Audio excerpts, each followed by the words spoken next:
a former Viet Cong commander, a man who had fought the French colonial army, survived American bombing campaigns, and led his fighters through years of the most brutal jungle warfare in modern history, said this about one particular enemy: "We were more afraid of their style."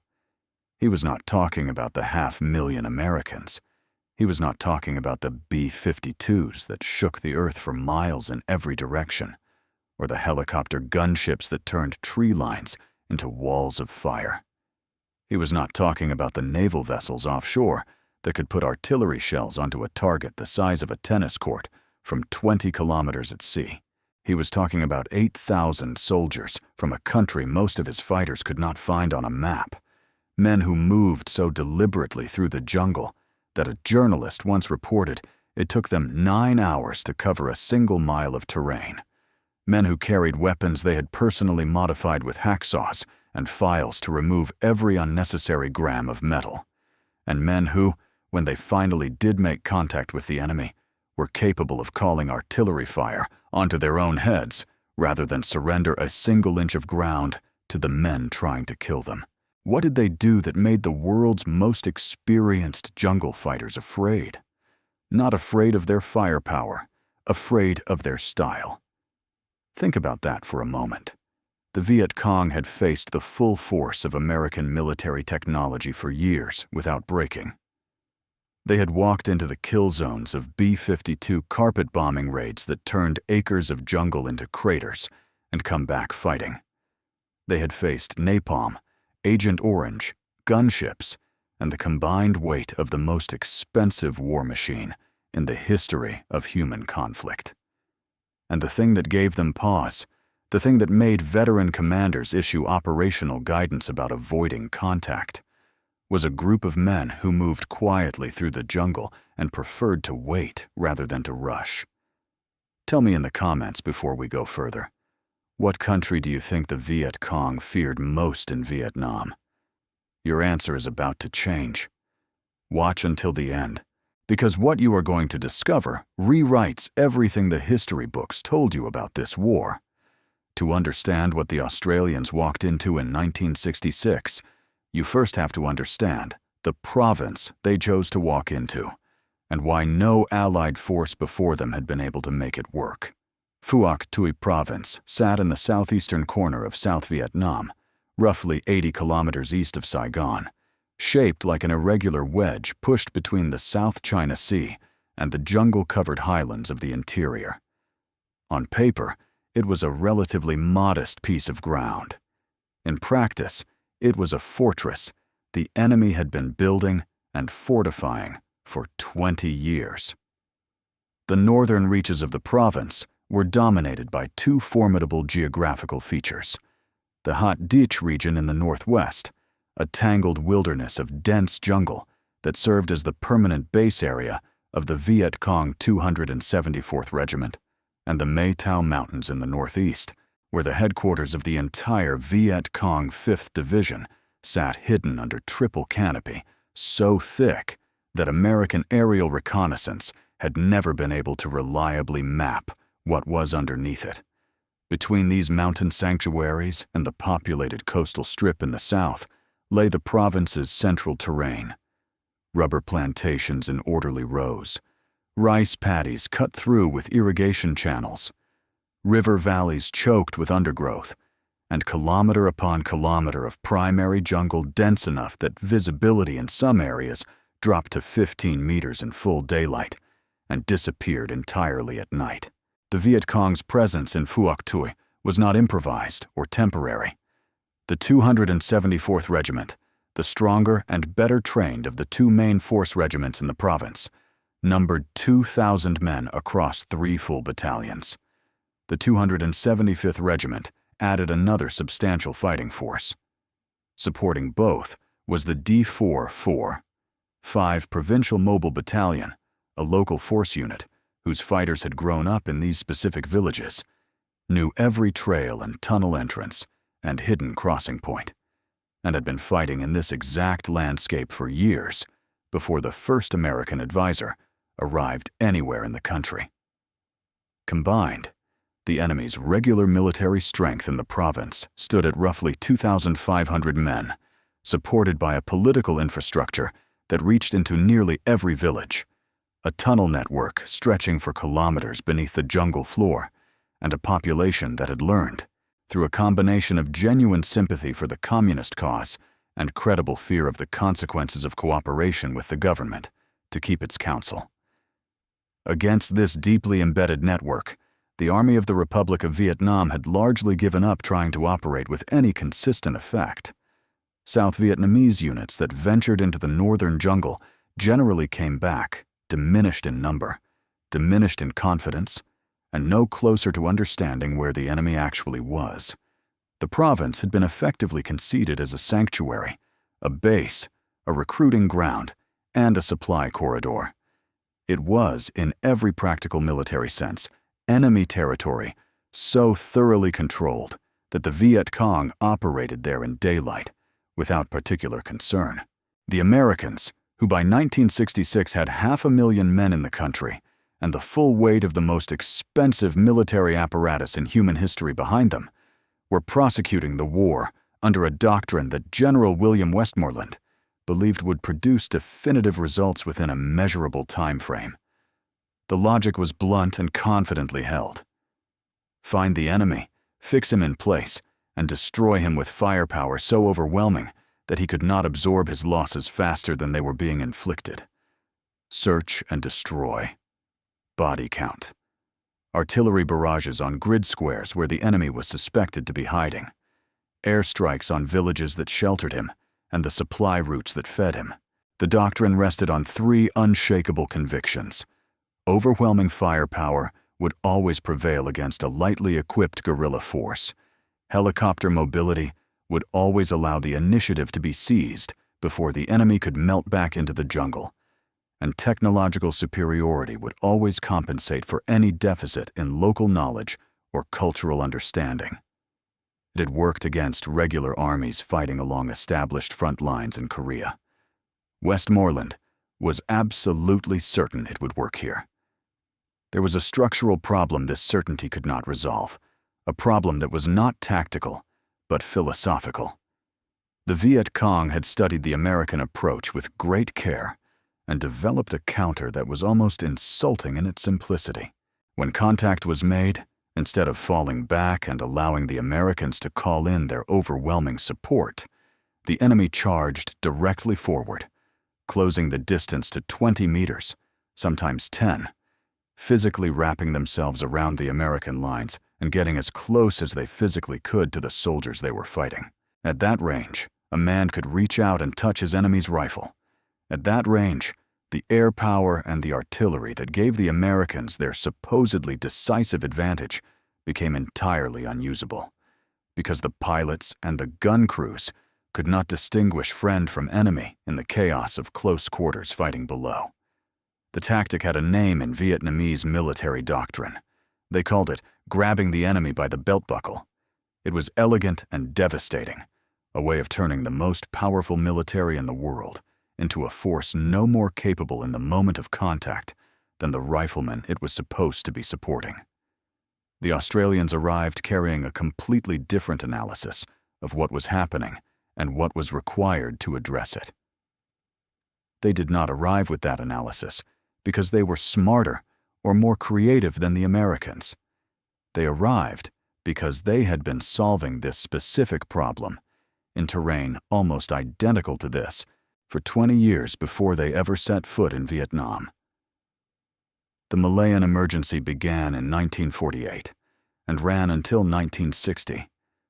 12 years of jungle counterinsurgency against communist guerrillas fighting from dispersed bases in terrain that was, in almost every relevant characteristic, the same as Phuoc Tuy province, the same triple canopy blocking out the sky, the same permanent humidity that rotted equipment and clothing within days, the same invisible enemy moving through the same kind of tunnels and dispersed base camps, drawing on sympathetic village populations, melting away when confronted by overwhelming force, and reappearing the moment that force withdrew to something else.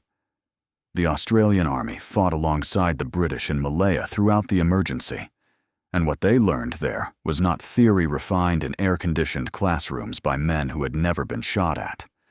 It was institutional memory paid for in blood over a decade of actual operations, absorbed into formal doctrine, and then taught systematically at the Jungle Warfare Training Centre at Canungra in Queensland, where Colonel Ted Sarong, the officer who would lead the first Australian advisors into Vietnam, had been commanding officer. When the Indonesian confrontation brought 3 more years of live jungle operations in Borneo between 1963 and 1966, including secret cross-border reconnaissance missions so sensitive that they were not acknowledged for decades afterward, the doctrine was refined and tested further still. By the time the first Australian task force arrived at Nui Dat, their approach to jungle warfare was not new thinking generated by creative officers responding to a novel situation. It was the accumulated product of 20 years of continuous combat learning in environments almost exactly like the one they were entering, taught, practiced, revised, and retaught across multiple campaigns until it had become second nature to the officers and NCOs who carried it to Vietnam. This context matters enormously because it explains why the Australians moved the way they did, fought the way they did, and succeeded where larger and better-equipped forces had consistently failed. It was not natural talent or fortunate improvisation. It was an institutional inheritance built from experience that the American Secretary of State Dean Rusk had inadvertently summarized in its entirety when he admitted at an ANZUS meeting in Canberra in May of 1962 that the United States Armed Forces knew little about jungle warfare. The Australians had been teaching almost nothing else for 2 decades. The decision to deploy to Phuoc Tuy specifically was deliberate, carefully negotiated, and strategically shrewd in ways that are rarely appreciated by people looking at the broader history of the war.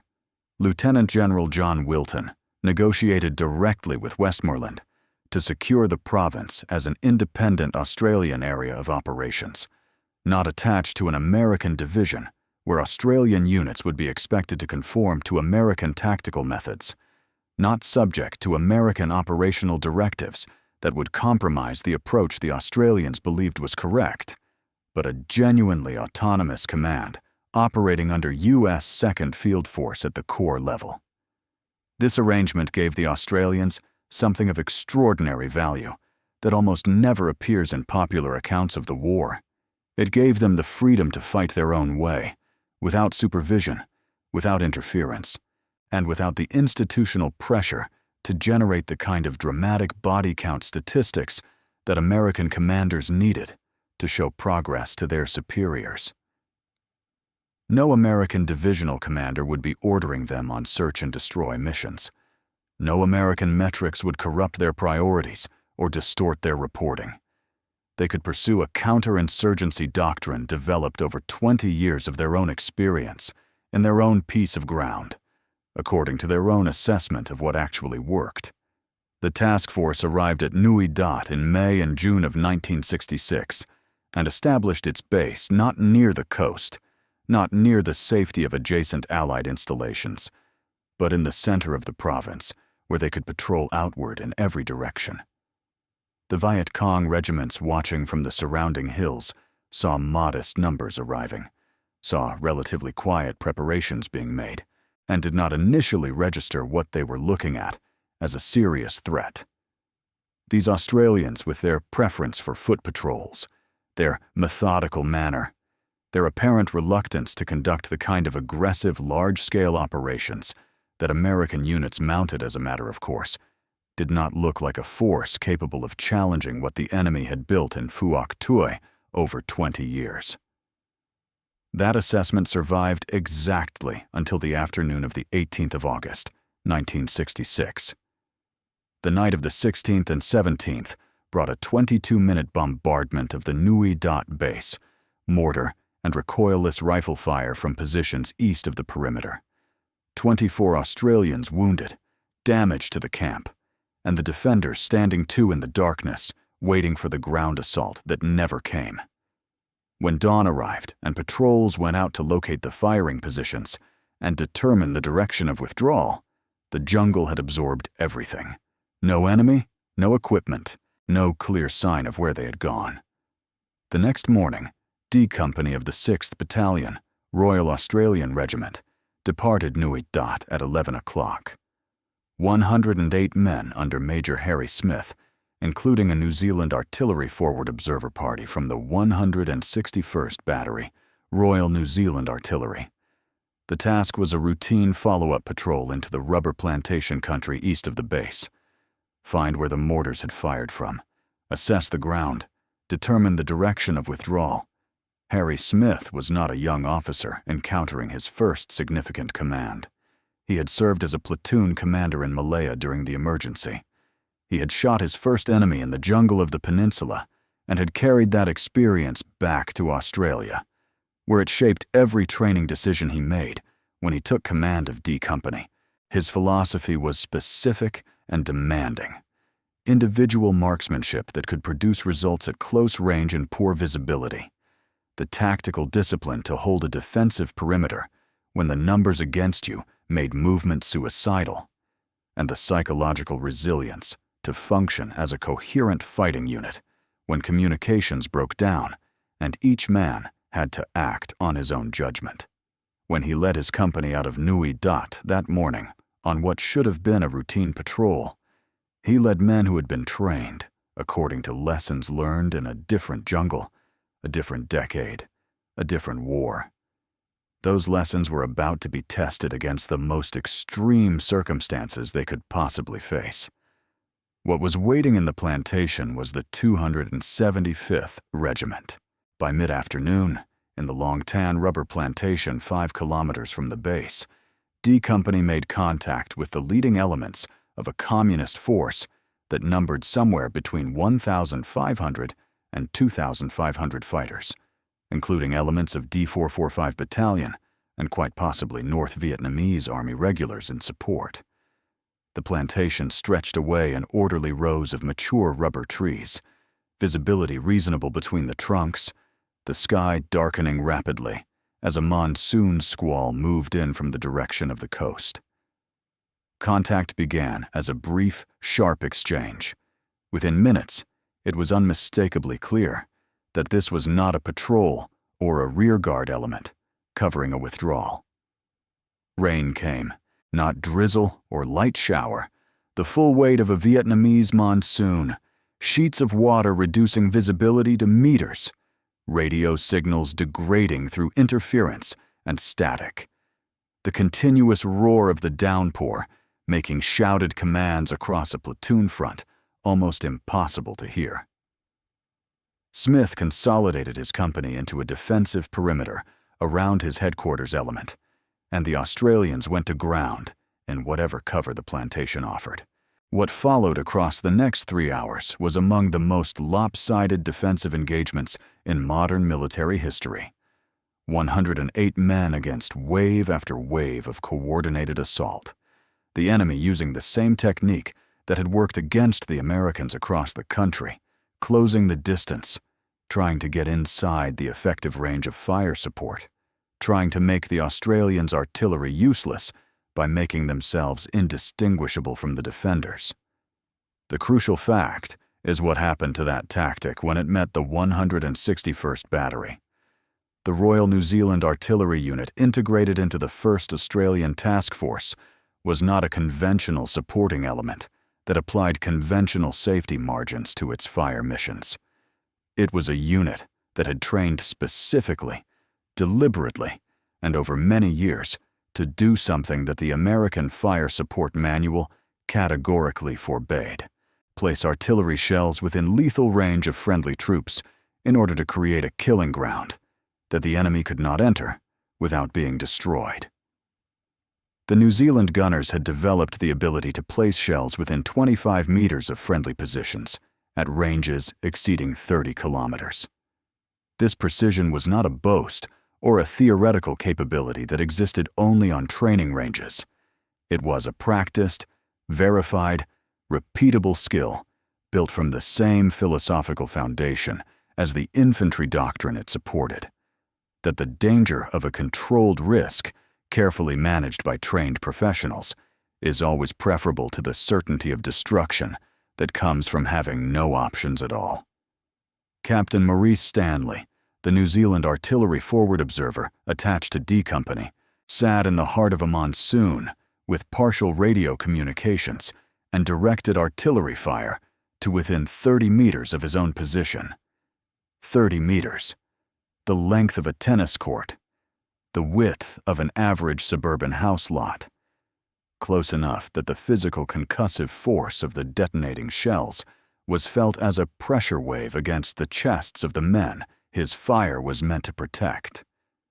Across the full 3-hour engagement, the 161st Battery fired 3,000 rounds, a sustained and methodically adjusted barrage that churned the plantation beyond the Australian perimeter into a systematic killing ground, while leaving the company's position largely intact. The 275th Regiment attempted again and again to use the belt-buckle tactic, closing the distance, pushing forward through the monsoon rain, trying to get close enough that the artillery would have to stop. It never stopped. The Australians had trained their gunners to fire closer than the tactic had been designed to overcome, and every attempt to neutralize the support failed against a unit that had made precision its fundamental identity.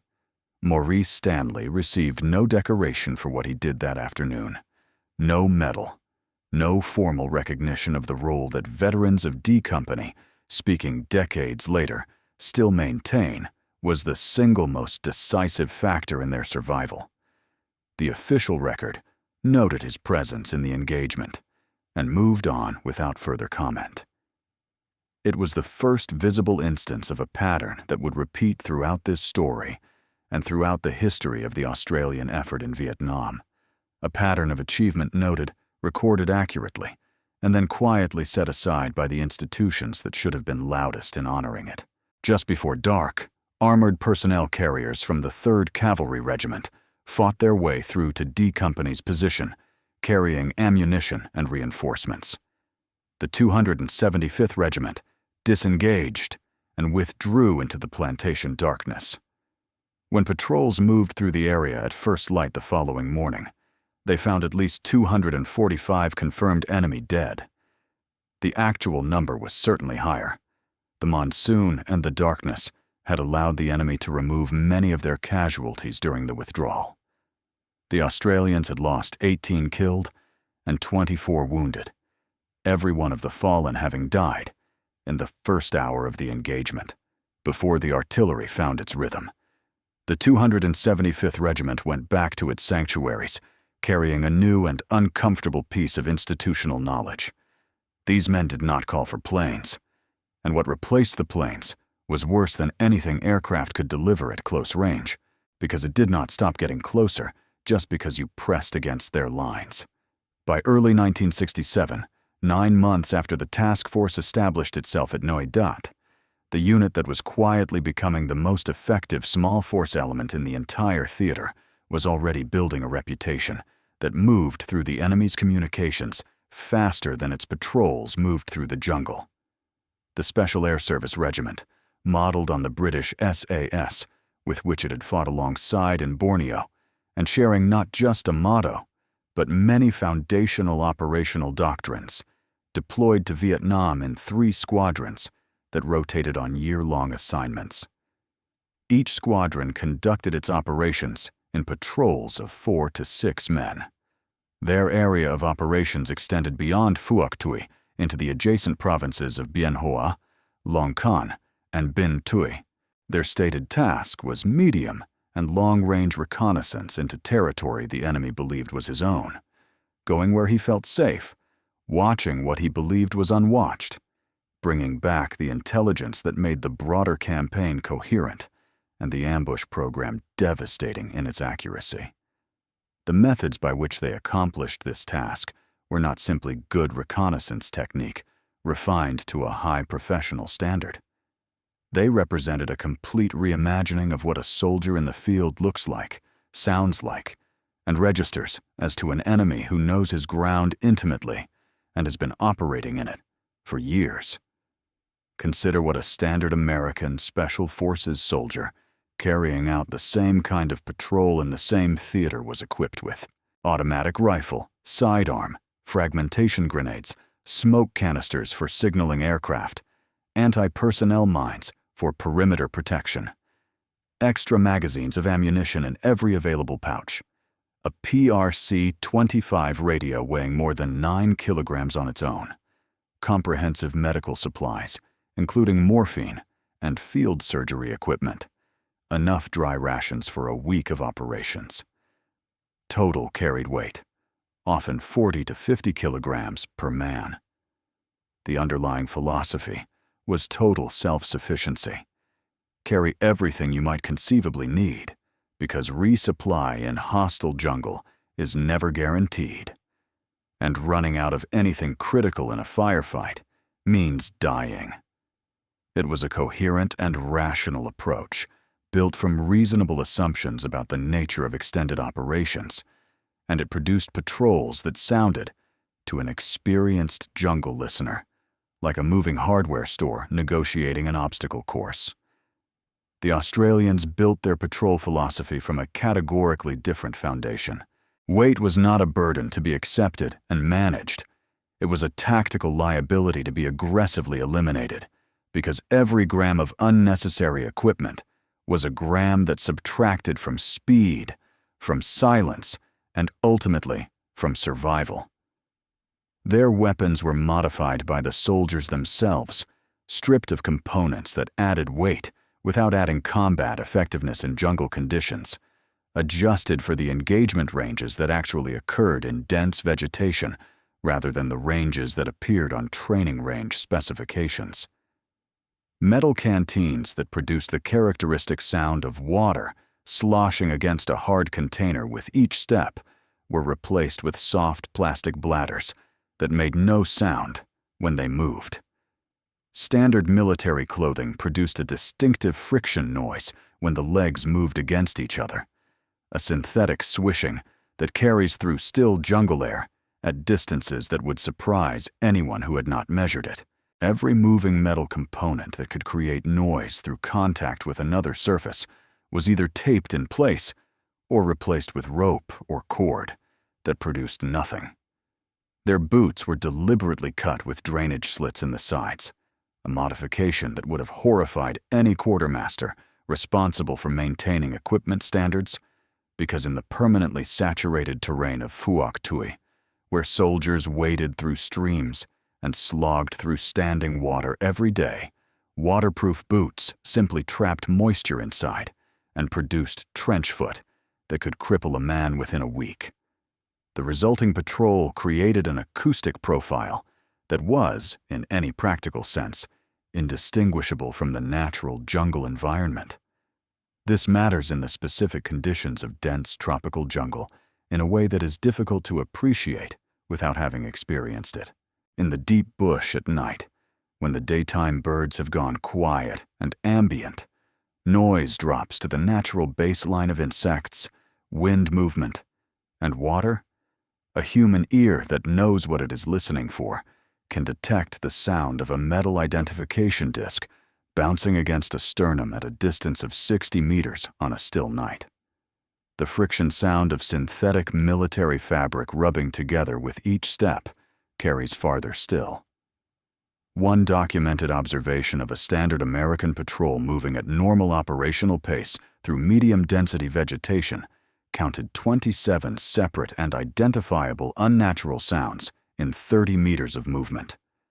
27 individual acoustic signals, each one relatively small in isolation, but together constituting a composite signature that announced the presence of human beings, indicated the general direction of their travel, and provided an experienced listener with a reasonable estimate of how many there were. Any Viet Cong soldier or tracker positioned downwind and paying attention knew a standard patrol was coming long before it came into visual range, which meant the standard patrol was always reactive, always responding to contact the enemy initiated on ground and at a moment the enemy had chosen. The Australians moved in a way that produced none of that signature. Their pace appeared, to outside observers who accompanied them, almost pathological in its deliberateness. 15 to 20 meters of movement, then a complete freeze lasting anywhere from 15 minutes to half an hour. Listen to everything. Let the jungle resume its normal sound pattern around the patrol, and assess whether anything in that pattern indicates awareness, indicates movement that should not be there, indicates that something has changed since the last freeze. Then move again. Gerald Stone, a journalist who spent time with Australian infantry in 1966, described the experience of accompanying these patrols as genuinely frustrating, and reported that it took them 9 hours to cover a single mile of terrain. What he was watching, without fully understanding its purpose, was a systematic and deliberate process of acoustic and visual integration. The patrol becoming part of the jungle's background in the perception of anyone listening for it, one careful step at a time. The response when contact occurred was the calculated and violent opposite of slow. SAS patrol doctrine for enemy-initiated contact was immediate, overwhelming automatic weapons fire in the general direction of the enemy. Not carefully aimed single shots at identified targets, but a sustained storm of fire that achieved two essential objectives simultaneously. It suppressed the enemy's ability to maneuver in those first critical seconds before he could organize a coordinated response, and it created an impression in the minds of everyone on the receiving end that the force making contact was far larger than 5 men. The speed of the response was itself part of the tactical effect. An enemy soldier who experiences an immediate and ferocious return of fire from a patrol he believed he had surprised cannot in those first seconds distinguish between 5 men shooting as fast as they can and 25 men shooting at normal rates. The confusion is genuine, and it lasts long enough for the patrol to break contact, move away from the point of engagement, and begin the process of becoming invisible again. Captain A.W. Fremantle, writing a formal analysis of SAS patrol contacts for the Australian Army's records, observed that the immediate retaliation with a heavy volume of automatic fire in the general direction of the enemy, even without clear target identification, serves not only to suppress the immediate threat, but to create an illusion of a substantially larger force. This was not an accidental byproduct of the contact drill. It was an intentional design feature. Across the full period of SAS operations in Vietnam, the aggregate results were extraordinary by any comparative measure. Approximately 1,200 patrols conducted across 6 years. 492 confirmed enemy killed. 106 more assessed as probable kills. 1 Australian killed in action in the entire campaign. 1 died of wounds. 3 additional deaths by accident unrelated to enemy contact. The highest kill ratio of any Australian unit that served in Vietnam, achieved by groups of 4 to 6 men operating deep in enemy-controlled territory, without armored support, without artillery reliably available, without the helicopter gunship coverage that American forces considered a prerequisite for extended operations. No other unit on either side of the war produced comparable figures at comparable scale. The enemy gave them a name. They called it Ma Rung, the Phantoms of the Jungle. This designation appeared not merely in the informal conversations of frightened soldiers gathered around fires at night, which would have been understandable enough and relatively unremarkable.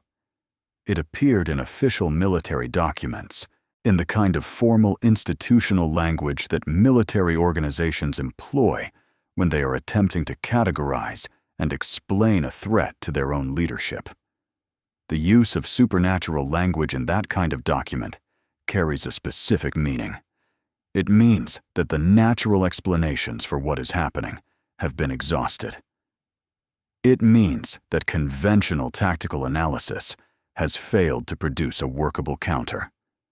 It means that you are dealing with something that your existing doctrinal framework cannot adequately describe, and rather than leave it undescribed, you reach for language from a different register entirely.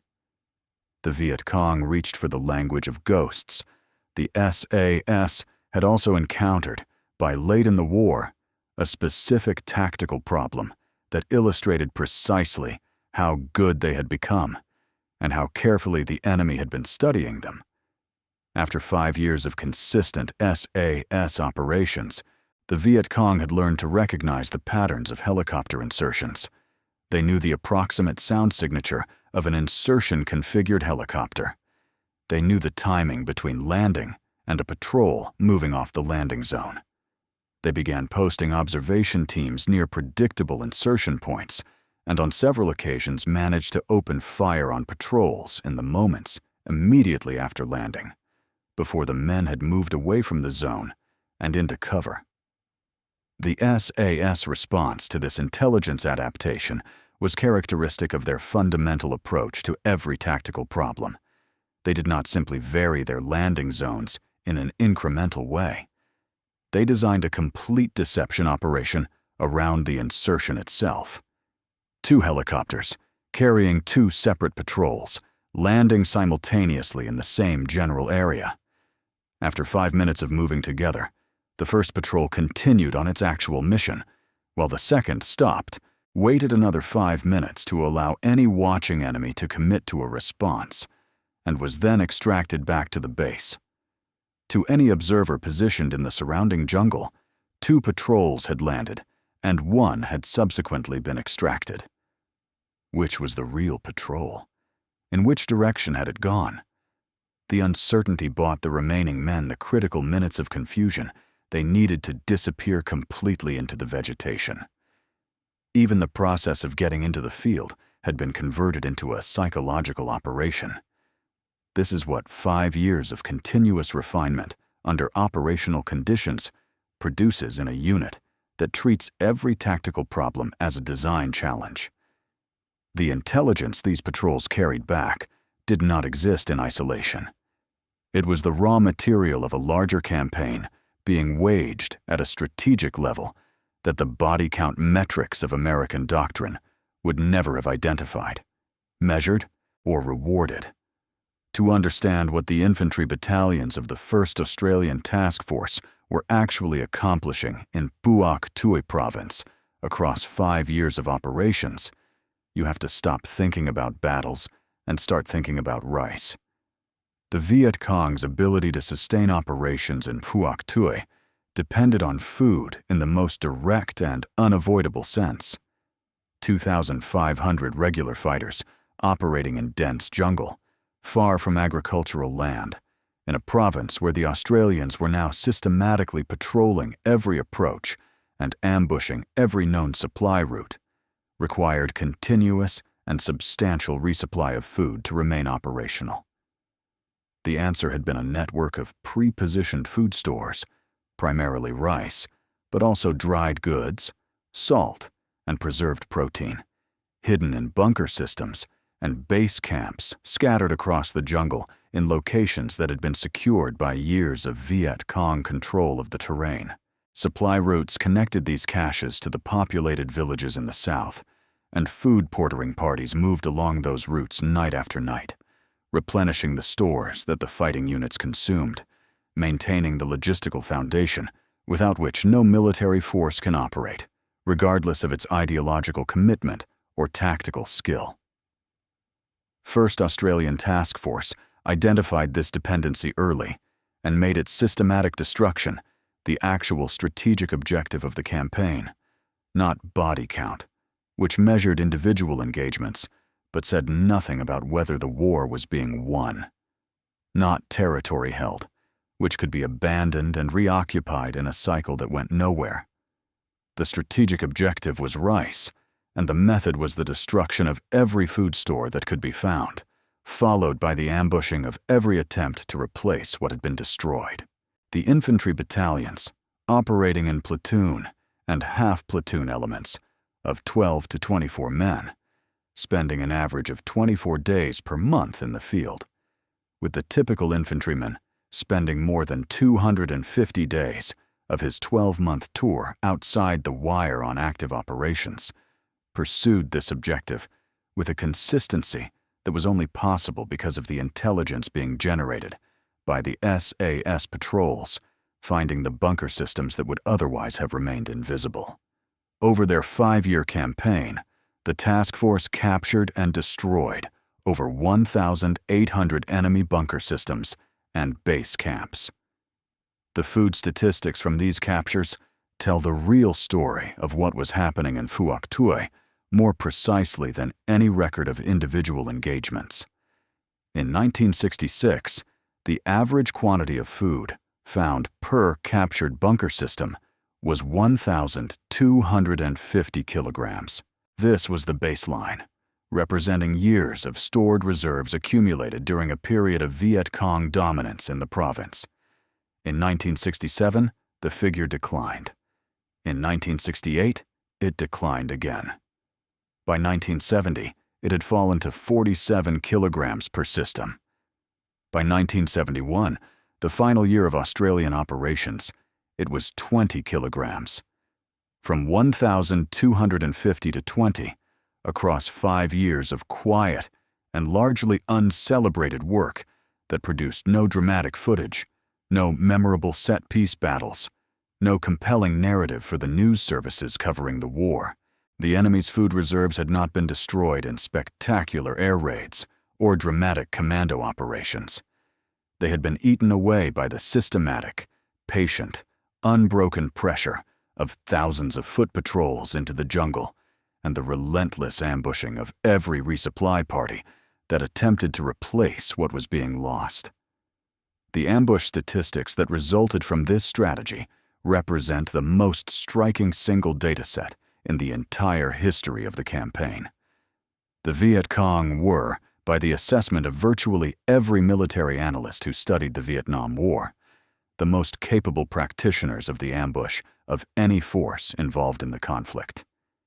They had used ambush doctrine to bleed the French colonial army into withdrawal after nearly a decade of trying to hold Indochina. They were using it with devastating effectiveness against American units across the rest of the country at rates that no tactical adaptation had yet managed to meaningfully reduce. In Phuoc Tuy province, between June of 1966 and September of 1971, the Viet Cong and North Vietnamese Army managed to ambush 1st Australian Task Force elements 103 times. The Australians ambushed them 1,077 times, 10-1 in favor of the Australians. The acknowledged masters of guerrilla ambush doctrine, operating in their own territory, among a supportive population with years of accumulated local knowledge, against an army a fraction of their size that had arrived from the other side of the world, were being out-ambushed at a ratio that has no parallel in the history of counterinsurgency operations.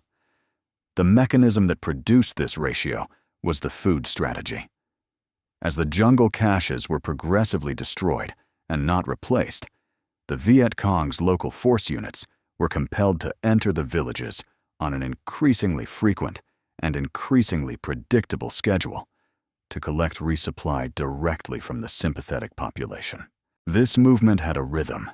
It happened near specific villages at specific times of night, along specific routes determined by the terrain and the location of safe crossing points. The Australians set ambushes along these routes, outside these villages, at the times when the supply parties had to move. D4-4, 5 Battalion, the unit that had fought in Phuoc Tuy for years, and whose soldiers had grown up in its villages, found that its supply parties could not reach sympathetic villagers without walking into prepared killing grounds that had been established before they left the jungle.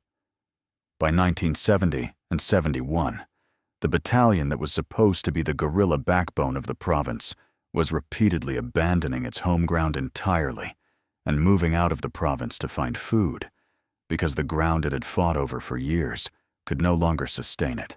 General Westmoreland, who had complained formally to the Australian command that 1st Australian Task Force was not conducting operations with sufficient aggression, left Vietnam in 1968 with the war he had managed unresolved across the entire country.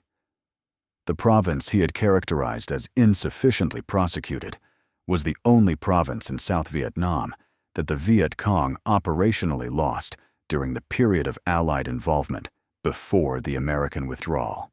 American forces conducted large formation sweeps, generated impressive body count figures, and then watched the same areas revert to enemy control within weeks or months as the enemy's logistical capacity to sustain operations remained intact.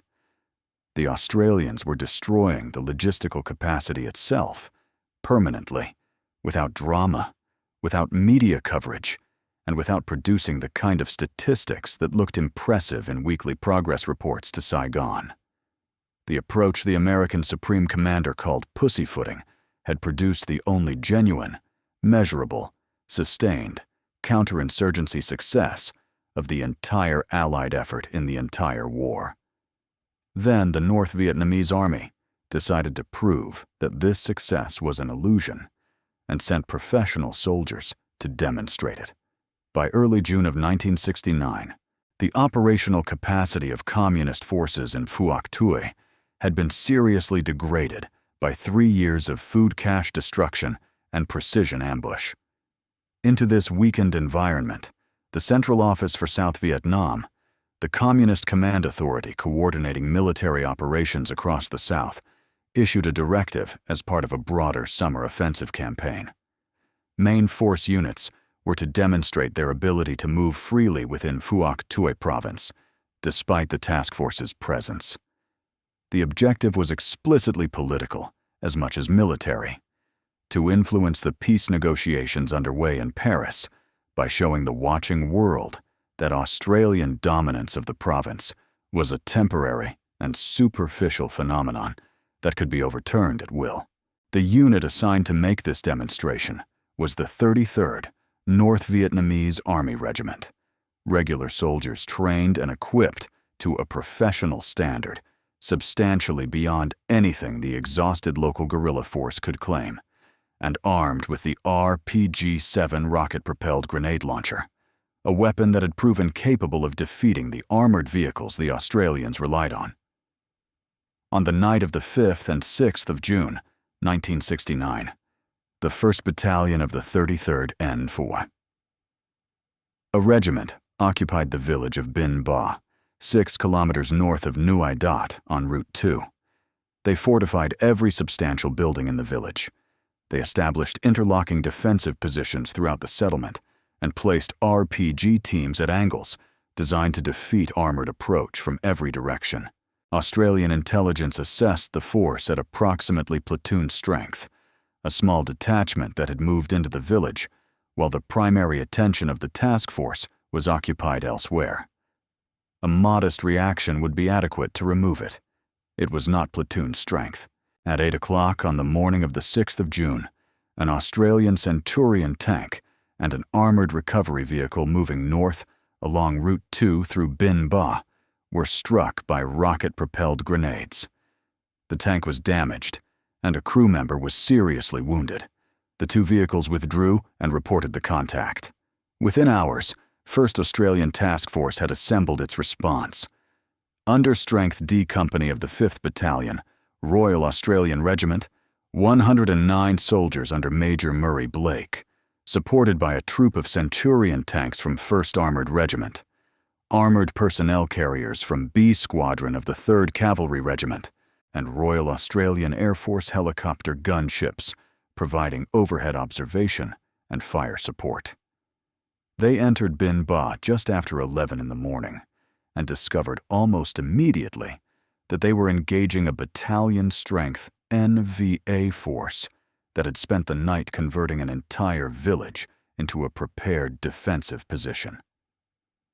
48 hours of house-to-house fighting followed in conditions that compressed every tactical advantage into irrelevance and reduced everything to the direct and unmediated question of what individual soldiers could accomplish in the confined space of individual rooms, doorways, and village streets under continuous fire. The Centurion tanks, which critics had questioned bringing to Vietnam at all, on the grounds that heavy armored vehicles were inappropriate for jungle terrain, proved in the streets of Binh Ba that their critics had been addressing the wrong question. They absorbed RPG hits that would have killed the infantry behind them. They put their main guns into buildings at point-blank range. When the supply of high-explosive rounds was exhausted, tank commanders ordered canister rounds fired at rooftops, bringing the concrete and tile down onto the enemy soldiers, sheltering against the upper walls inside. 3 of the 4 tanks deployed in the initial assault were damaged by RPG fire, and the majority of Australian wounded were tank commanders and crew who had exposed themselves in their hatches to maintain situational awareness. Private Wayne Teeling of the 5th Battalion was killed during the initial push into the village, the single Australian fatality across 2 days of fighting against a prepared, dug-in, battalion-strength, regular NVA force. The engagement concluded on the morning of the 8th of June. Enemy losses, at least 107 confirmed, killed, 6 wounded, 8 taken prisoner. The 33rd NVA Regiment, which had entered Phuoc Tuy province at a total assessed strength of over 1,000 men, was forced to withdraw entirely and reconstitute in the adjacent Long Con province. The political objective of demonstrating freedom of movement had produced its precise opposite. The NVA had arrived to show that Australian dominance of the province was an illusion.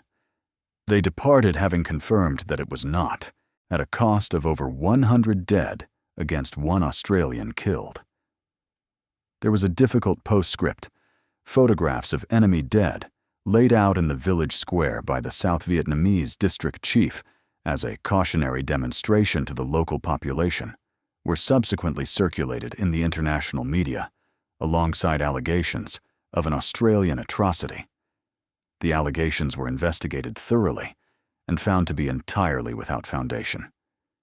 The images showed soldiers who had died in combat, documented and arranged for intelligence assessment purposes, not evidence of any criminal act.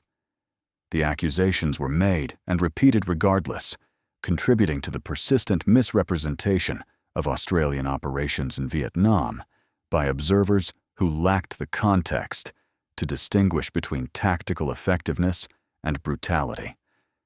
The pattern of achievement, followed by mischaracterization, had become, by 1969, thoroughly familiar. The province was quiet. The highways were open. The enemy that had arrived to demonstrate its power had demonstrated instead what 5 years of sustained pressure produced when applied by people who understood what they were doing. But understanding the full depth of what had actually been accomplished in Phuoc Tuy, understanding it precisely and from primary evidence, required looking at something that military historians were only beginning to examine seriously, which was what the enemy had written about the Australians when they wrote for their own institutional purposes and not for any audience outside their own organization. The most precise assessments of the 1st Australian Task Force's performance in Phuoc Tuy province did not come from Allied command structures, from the Australian government, or from the journalists who covered the war primarily in terms of dramatic engagements and weekly body count comparisons. They came from the Viet Cong and the North Vietnamese Army, in documents produced for their own leadership, in the kind of unguarded institutional language that organizations use when they are genuinely trying to understand why their operations keep failing to produce the expected results. Brigadier E.P. Chamberlain served as an intelligence officer in Vietnam in 1969 and 70, and later rose to become Director of Military Intelligence before serving as Australia's defense attaché in Cambodia and Indonesia. He spent years after the war translating and analyzing communist Vietnamese military documents and conducting interviews with former enemy unit veterans, including officers of the 33rd NVA Regiment and the D445 Battalion. His analysis of communist views of the first Australian task force, published in June of 2023, 57 years after the Battle of Long Tan, provided confirmation of Australian effectiveness drawn directly from enemy sources that had no incentive to flatter the force that had been trying to defeat them. The communist military histories referred to regular Australian infantry battalion elements as Viet Cong. The word in Vietnamese military culture carried a precise and specific meaning: elite special forces operating at the highest level of independent tactical skill, moving at night, appearing without warning, possessing capabilities substantially beyond what regular infantry were expected to demonstrate. The NVA and Viet Cong had a formal institutional category for this type of soldier, reserved for forces that operated in ways that normal infantry doctrine could not explain or predict. They placed the standard Australian infantry in this category, not for any specific battle or extraordinary operation, but for the routine and consistent manner in which they patrolled, the degree of independent initiative they demonstrated at small unit level, and their persistent ability to appear where they were not expected and to be gone before any organized response could be assembled. Men who were supposed to be ordinary soldiers, doing the ordinary work of an infantry battalion in a counterinsurgency campaign, had been operating in every tactically meaningful sense as something that the enemy's own doctrine classified as elite. The Special Air Service Regiment received a separate and in some ways more revealing designation: Ma Rung, the Phantoms of the Jungle. This appeared in formal institutional documents, not merely in the informal accounts of soldiers describing their personal experiences. The supernatural language carried institutional weight. Military organizations do not introduce supernatural language into formal operational documents unless they have genuinely run out of natural language adequate to describe what they are facing. The SAS had apparently exhausted the natural language available. The operational data confirmed what the documents expressed. Enemy forces generally sought to avoid contact with task force patrols, except under conditions assessed as strongly favorable, a phrase that appears repeatedly in multiple sources drawn from communist operational records. Main force units repositioned away from areas known to be under SAS patrol coverage. Supply parties moved with extreme caution and still walked into prepared ambushes at 10 times the rate they managed to set ambushes of their own. The standing operational preference to avoid engagement with the Australians was not recorded in any single formal order. It was the accumulated practical conclusion of every unit that had attempted the alternative and found the tactical mathematics consistently working against them. Then came the testimony of the commander himself. The man who had fought the French survived American bombing campaigns that would have broken any force less committed, and led his fighters through the full duration of one of the longest and most costly conflicts of the 20th century.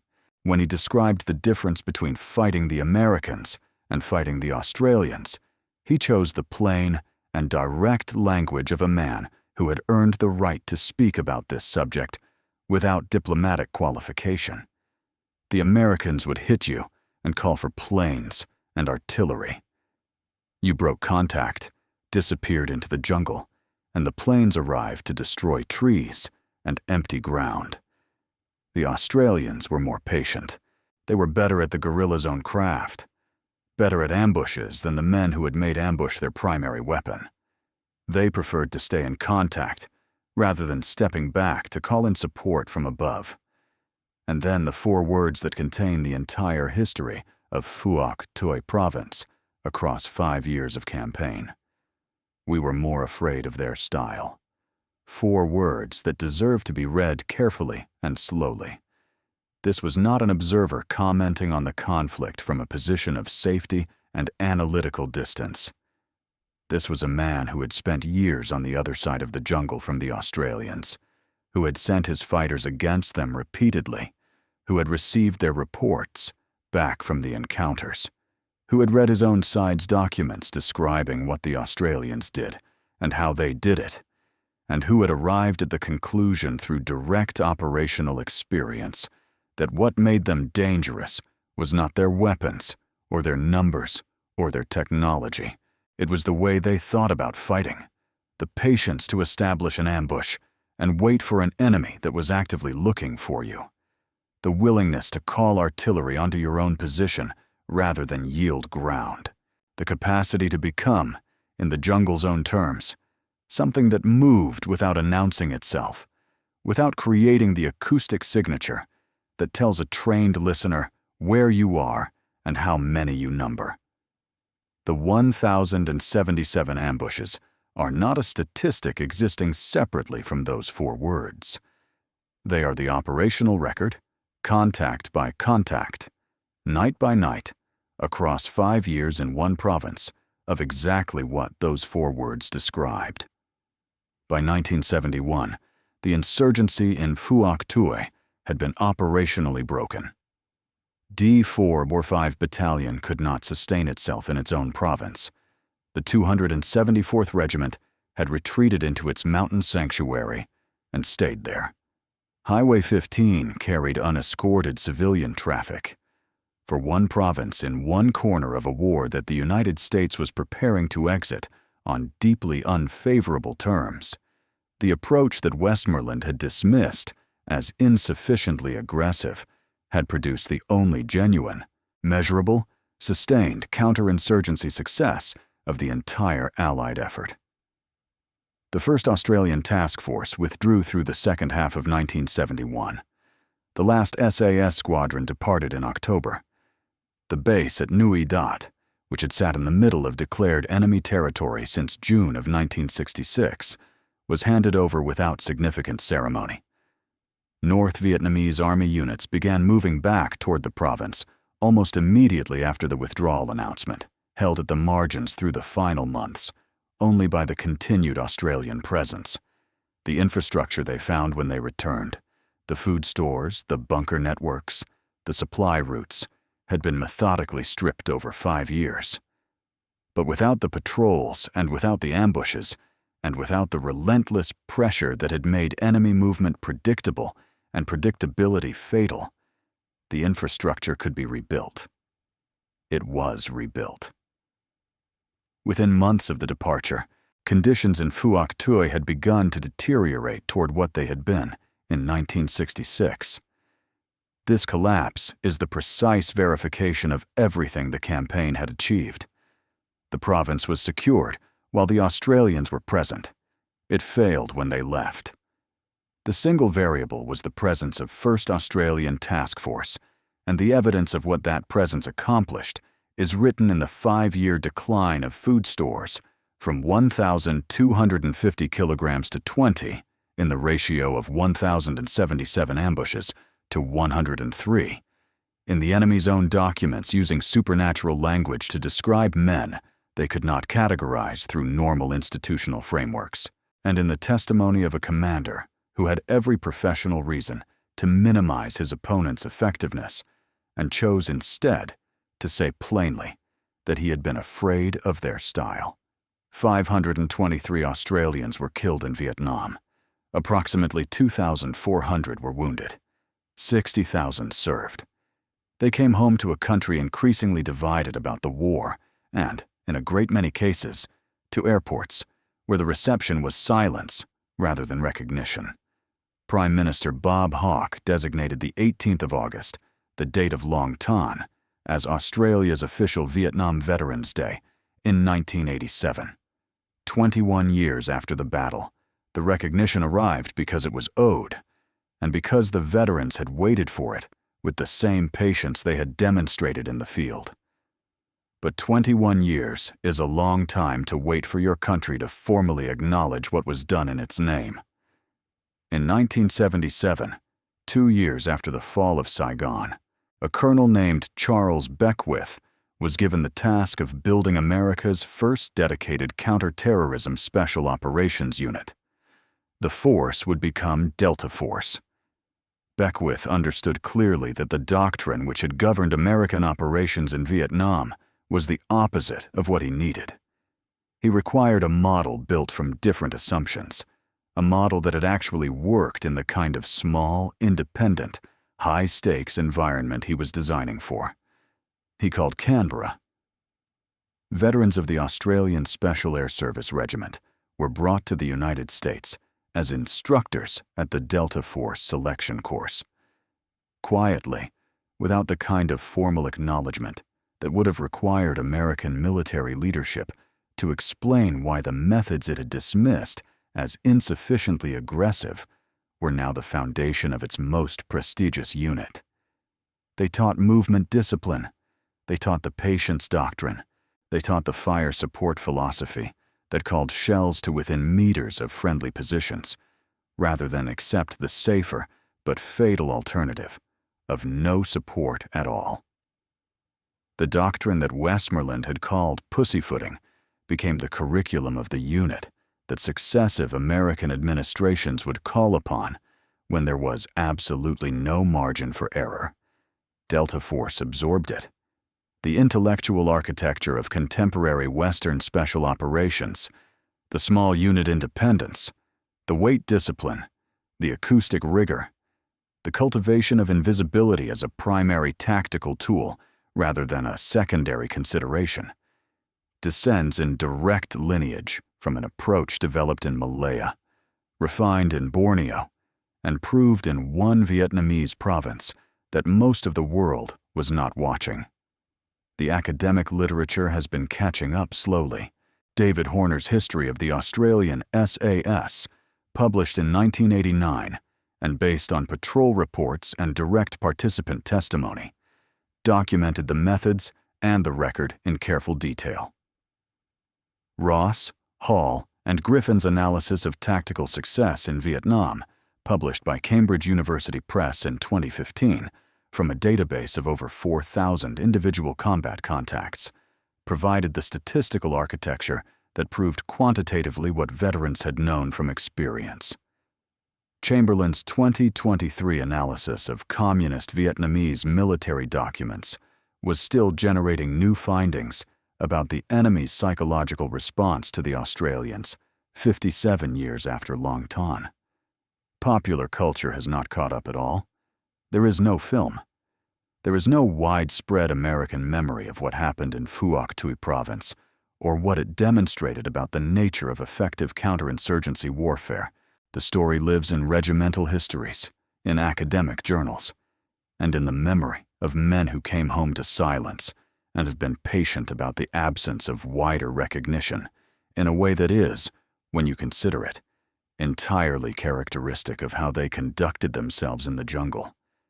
There is a particular kind of soldier who does not require the parade, who does the work because the work is the point, whose methods are validated not by what his own commanders say about him in after-action reports, but by what the men trying to stop him write down in their own operational documents when they believe no one outside their organization is reading. The Viet Cong did not issue a formal standing order that said, "Do not send units against the Australians."